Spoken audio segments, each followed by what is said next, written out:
सीधे रिकॉर्ड्स दिल्ली।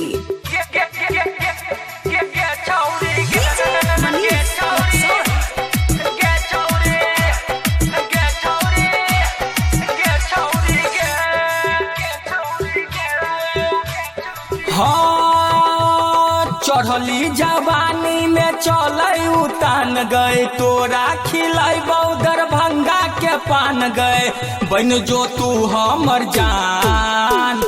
गे छौरी गे छौरी गे छौरी गे छौरी गे मनीष रक्सौल। सीधे रिकॉर्ड्स दिल्ली।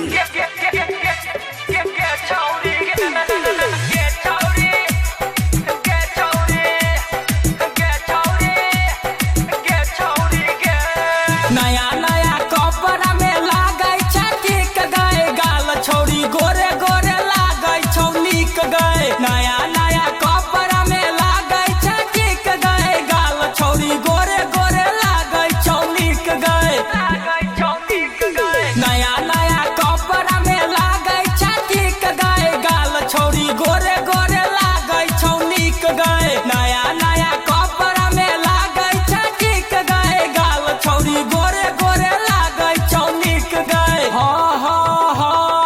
ऐसे न हमरा के तू लालचा गए होठवा के लाली तू हमरा चिखा गए बन जो तू हूँ परान गे छौरी गे छौरी गे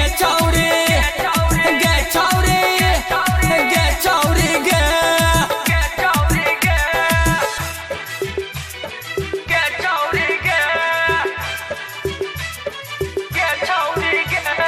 DJ Manish Raxaul.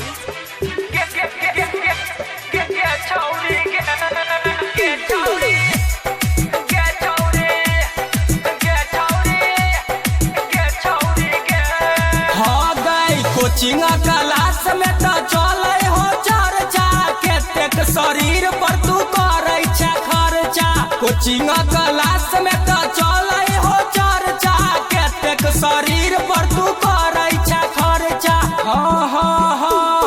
Coaching class में तो चले हो चर्चा केतेक शरीर पर तू करे छे खर्चा कोचिंग क्लास में तो चले हो चर्चा केतेक शरीर पर तू करे छे खर्चा गए एना छौरी तू नहीं कमर हिला गई टोला पड़ोसा के तू नहीं देखा गए लाल बिहारी के जान गे छौरी गे छौरी गे छौरी गे छौरी देना गे छौरी गे छौरी